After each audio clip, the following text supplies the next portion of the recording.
Bessies Doll by Lucy Maud Montgomery. Tommy Puffer, sauntering up the street, stopped to look at Miss Octavia's geraniums. Tommy never could help stopping to look at Miss Octavia's flowers, much as he hated Miss Octavia.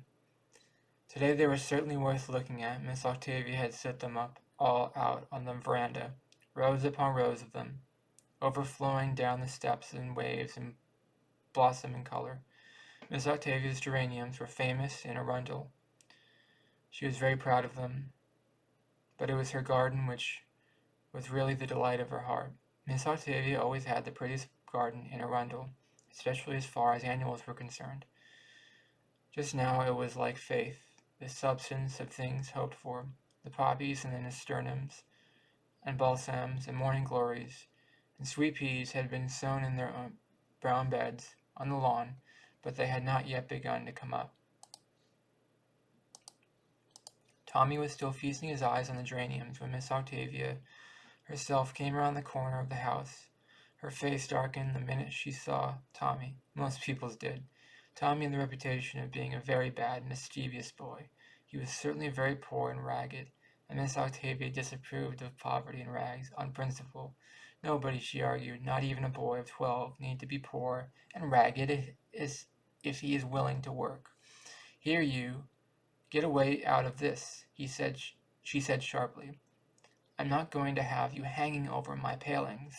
I ain't hurting your old palings, retorted Tommy suddenly.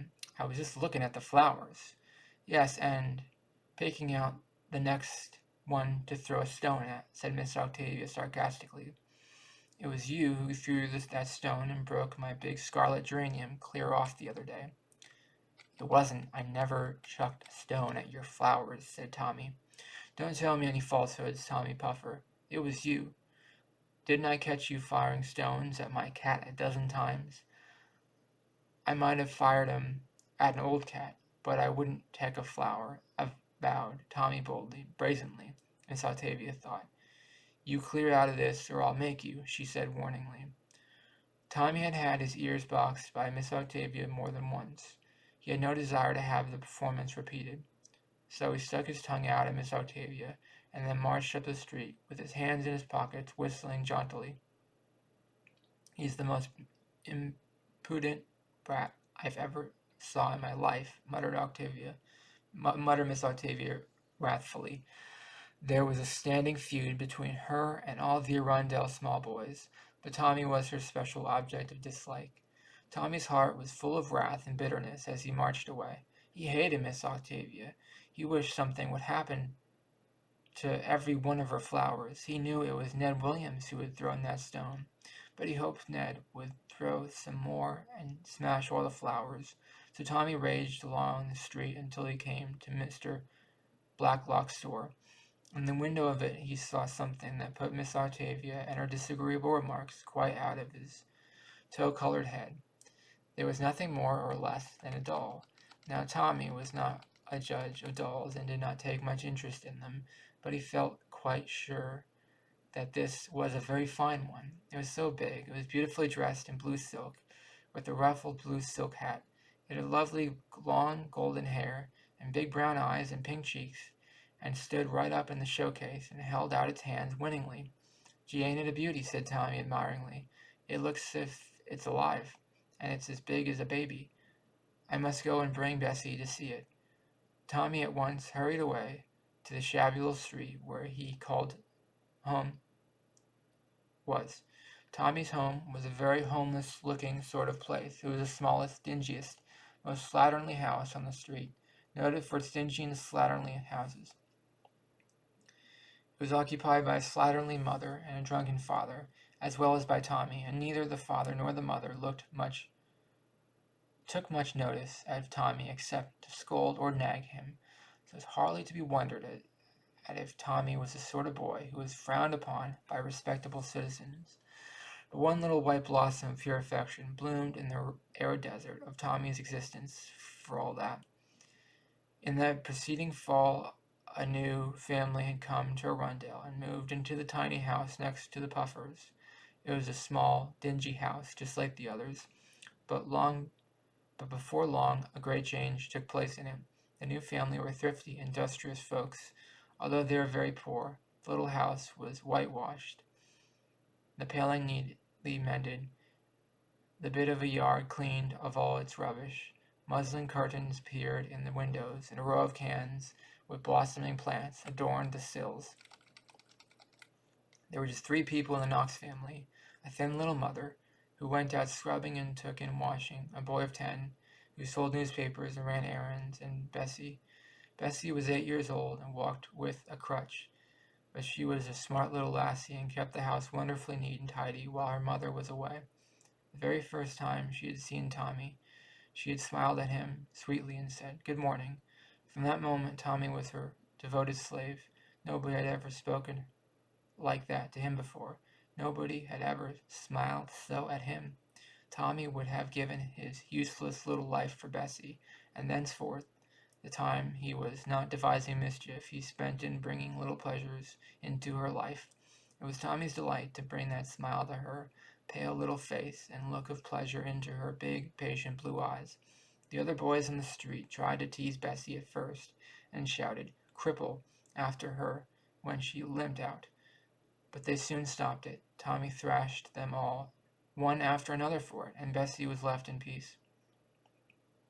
She would have had a very lonely life if it had not been for Tommy, for she could not play with the other children. But Tommy was as good as a dozen playmates, and Bessie thought him the best boy in the world. Tommy, whatever he might be with others, was very careful to be good when he was with Bessie. He never said a rude word in her hearing, and he treated her as if she were a little princess. Miss Octavia would have been amazed beyond measure if she had seen how tender and thoughtful and kind and chivalrous that neglected urchin of a Tommy could be when he tried. Tommy found Bessie sitting by the kitchen window, looking dreamily at it. For just a moment Tommy thought uneasily that Bessie was looking very pale and thin this spring. "Bessie, come for a walk up to Mr. Blacklock's store," he said eagerly. "There's something there I want to show you." "What is it?" Bessie wanted to know, but Tommy only winked mysteriously. "I ain't going to tell you, but it's something awful pretty. Just you wait." Bessie reached for her crutch, and the two went up to the store. Tommy carefully suiting his steps to Bessie's slow ones. Just before they reached the store, he made her shut her eyes and led her to the window. "Now look," he commanded dramatically. Bessie looked, and Tommy was rewarded. She flushed pinkly with delight and clasped her hands in ecstasy. "Oh, Tommy, isn't she perfectly beautiful?" she breathed. "Oh, she's the very loveliest dolly I ever saw. Oh, Tommy, I thought you'd like her," said Tommy exultingly. "Don't you wish you had a doll like that of your very own, Bessie?" Bessie looked almost rebuking, as if Tommy had asked her if she wouldn't like a golden crown or a queen's palace. "Of course I could never have a dolly like that," she said. "She must cost an awful lot, but it's enough just to look at her. Tommy, will you bring me up here every day just to look at her?" "Of course," said Tommy. Bessie talked about the blue silk doll all the way home and dreamed of her every night. "I'm going to call her Roselle Geraldine," she said. After that she went up to see Roselle Geraldine every day, gazing at her for long moments in silent rapture. Tommy almost grew jealous of her. He thought Bessie liked the doll better than she did him. "But it don't matter a bit if she does," he thought loyally, crushing down the jealousy. "If she likes to like it better than me, it's all right." Sometimes, though, Tommy felt uneasy. It was plain to see that Bessie had set her heart on the doll. And what would she do when the doll was sold? As would probably happen soon. Tommy thought Bessie would feel awful sad, and he would be responsible for it. What Tommy feared came to pass. One afternoon, when they went up to Mr. Blacklock's store, the doll was not in the window. "Oh," cried Bessie, bursting into tears. "She's gone. Roselle Geraldine is gone." "Perhaps she isn't sold," said Tommy comfortingly. "Maybe they just took her out of the window, 'cause the blue silk would fade. I'll go in to ask." A minute later, Tommy came out looking sober. "Yes, she's sold, Bessie," he said. "Mr. Blacklock sold her to a lady yesterday. Don't cry, Bessie. Maybe they'll put another in the window for long. "It won't be mine," sobbed Bessie. "It won't be Roselle Geraldine. It won't have a blue silk hat and such a cunning brown eyes." Bessie cried quietly all the way home, and Tommy could not comfort her. He wished he had never shown her the doll in the window. From that day Bessie drooped, and Tommy watched her in agony. She grew paler and thinner. She was too tired to go out walking, and too tired to do a little household task she had delighted in. She never spoke about Roselle Geraldine, but Tommy knew she was fretting about her. Mrs. Knox could not think what ailed the child. "She don't take a bit of interest in nothing," she complained to Mrs. Puffer. "She don't eat for a bird. The doctor, he says there ain't nothing the matter with her, as he can find out, but she's just pining away." Tommy heard this, and a queer big lump came up in his throat. He had a horrible fear that he, Tommy Puffer, was going to cry. To prevent it, he began to whistle loudly, but the whistle was a failure, very unlike the real Tommy whistle.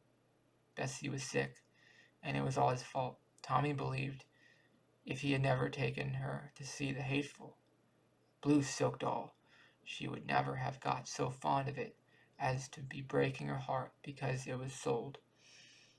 "If I was only rich," said Tommy miserably, "I'd buy her a cartload of dolls, all dressed in blue silk, all with brown eyes, but I can't do nothing."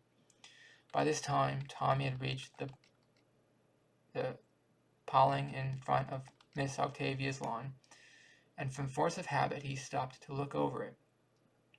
But there was not so much to see this time, only a little green rows and circles in the brown, well-weeded beds, and the long curves of dahlia plants which Miss Octavia was set out a few days before.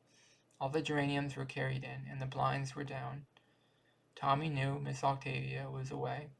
He had seen her depart on the train that morning, and heard her tell a friend that she was going down to Shelton to visit her brother's folks, and wouldn't be back until the next day.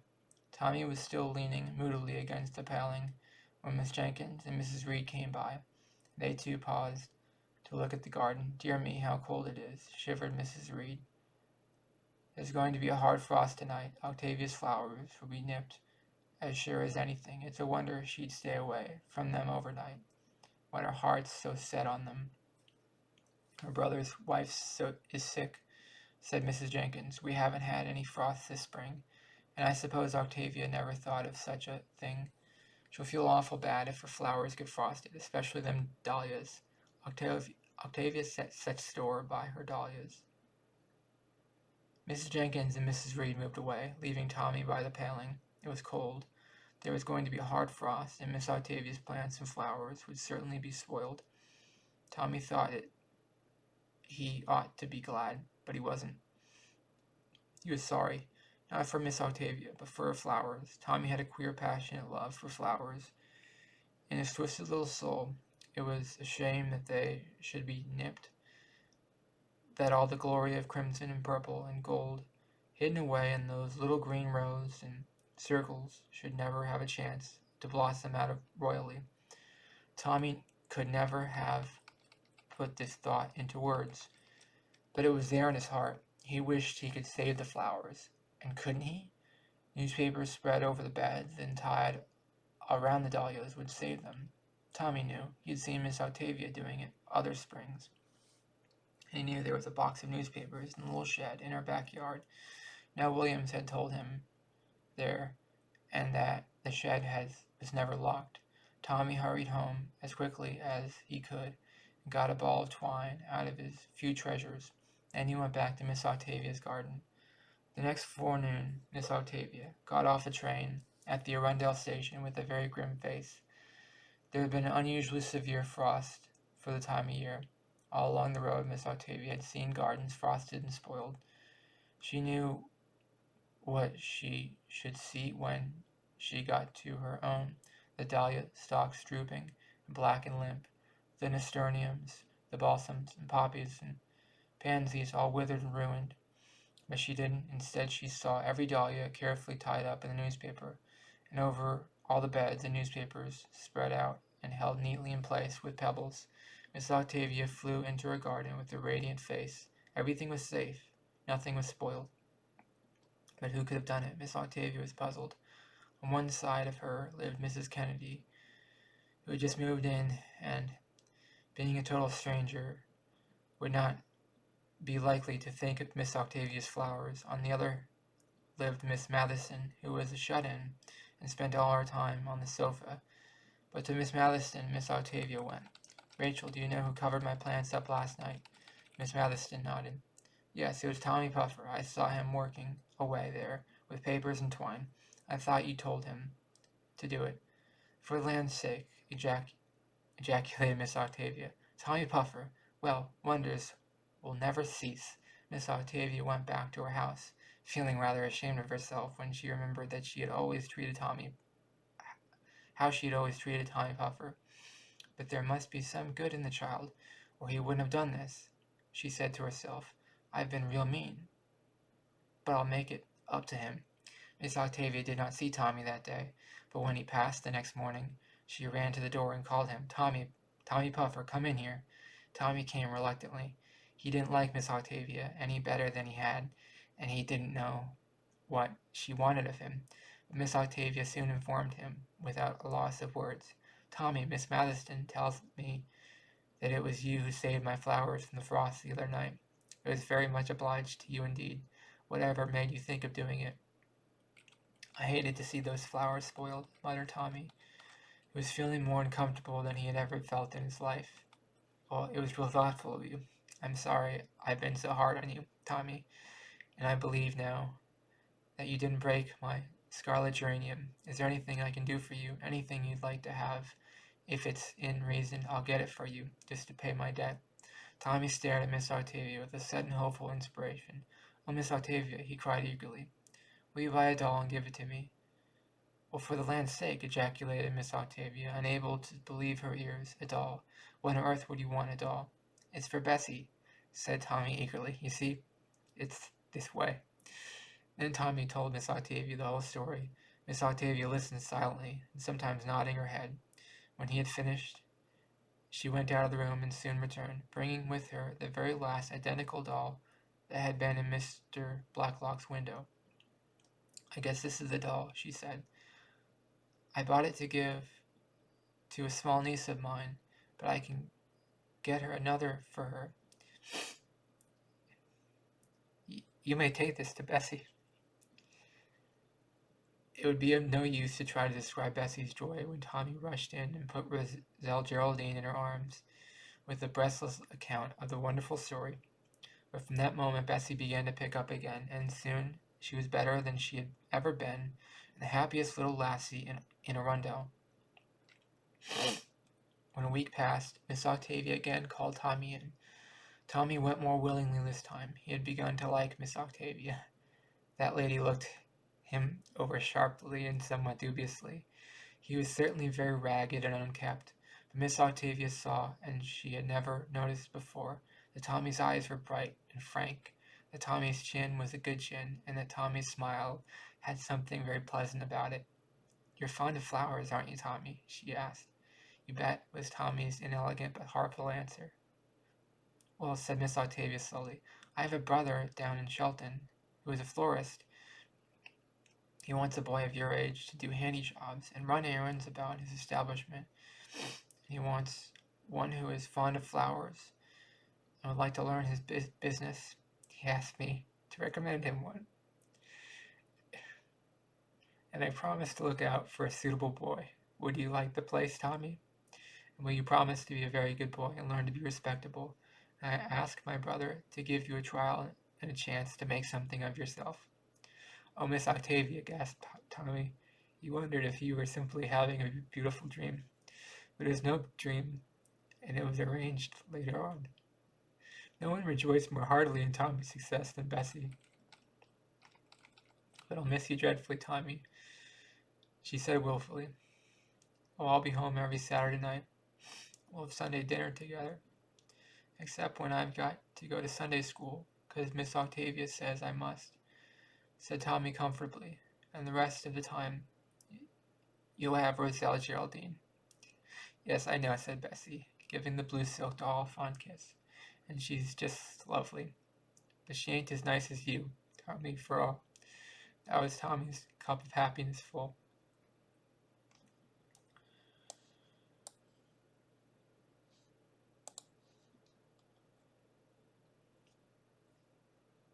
And that's the end of Bessie's Doll by Lucy Maud Montgomery. Is that her name? Lucy Maud Montgomery. That's the end of Bessie's Doll by Lucy Maud Montgomery.